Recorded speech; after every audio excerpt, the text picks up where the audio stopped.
बहुत छोटी सी चर्चा में इंडिया पाकिस्तान का जो रिसेंट कॉन्फ्लिक्ट है उसमें एक फैक्ट्स एंड फिगर पर बात करेंगे। इस रिसेंट कॉन्फ्लिक्ट ने कुछ चीजों को बहुत ही बोल्ड, मतलब बहुत बोल्डली फिगर आउट कर सकते हैं हम। उसमें कुछ चीजें हैं, जैसे पहली चीज है S-400, दूसरी चीज है ब्रह्मोस, ये मिसाइल है, तीसरी चीज है रफाल। S-400 रशियन सिस्टम है, मिसाइल डिफेंस सिस्टम है। इसको इंडिया ने यूएसए के तमाम प्रेशर के बावजूद, इस यूएसए ने बोला हम सैंक्शन लगा देंगे, ये कर देंगे, फिर भी इसको प्रिक्योर किया। ब्रह्मोस मिसाइल है, ये रसिया और इंडिया दोनों की पार्टनरशिप के साथ है। राफेल जो है आपको पता है ये फाइटर जेट है और ये फ्रांस से लिया गया है। तो मेजरली ट्रेडिशनली इंडिया के डिफेंस सिस्टम को माना जाता है कि वो रसिया के ऊपर डिपेंडेंट है, ऐसा दिखता भी है। लेकिन जब हम फैक्ट्स एंड फिगर में जाते हैं तो तस्वीर कुछ अलग दिखती है। अगर हम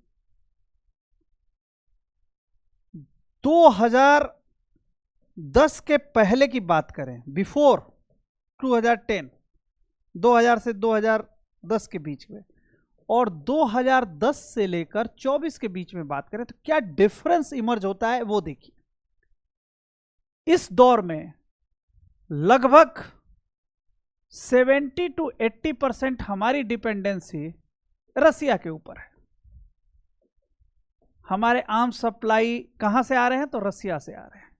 और बहुत छोटे पैकेज में यहां बहुत ही छोटे 1%, 2% में फ्रांस जैसे देश दिखाई देते हैं या वेस्टर्न कंट्रीज दिखाई देते हैं, बहुत कम लेवल पर।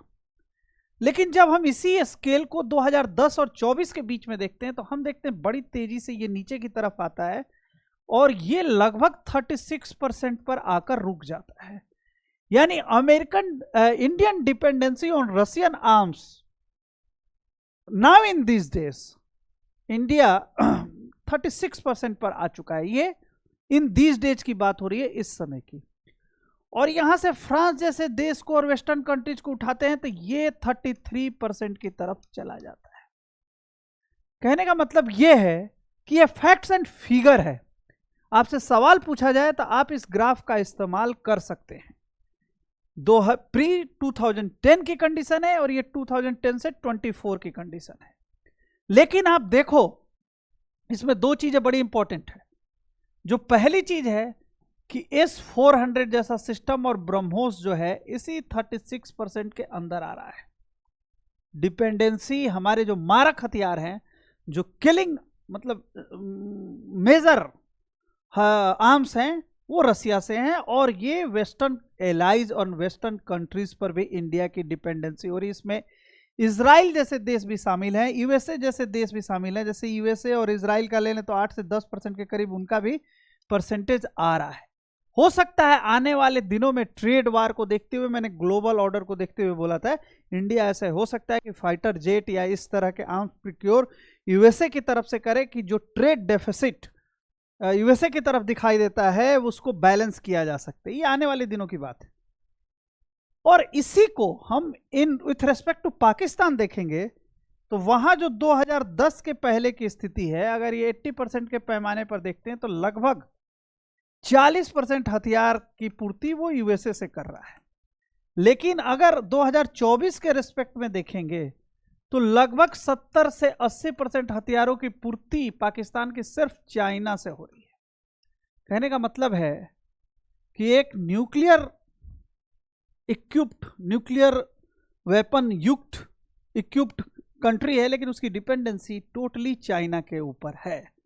तो ये फर्क है, ये स्ट्रेटजी की चेंजिंग है कि आप इसके बैकग्राउंड को इससे भी समझ सकते हैं कि इन दिनों में रसिया और चाइना का जो ये है कॉम्बिनेशन है वो एक अलग ढंग का है और चाइना और इंडिया का जो कॉम्बिनेशन है वो अलग ढंग का है।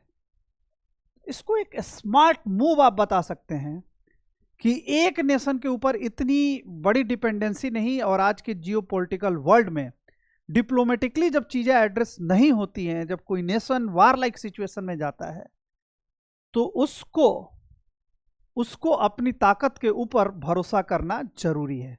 इस फैक्ट्स एंड फिगर को आप अपने रेलिवेंट क्वेश्चन में आंसर राइटिंग में यूज करके थोड़ा सा दूसरे लोगों के ऊपर एज ले सकते हैं। हमारे चैनल को लाइक कीजिए और इस तरह के फैक्ट्स, फिगर और टॉपिक्स के लिए चैनल को देखते रहिए। Thank you.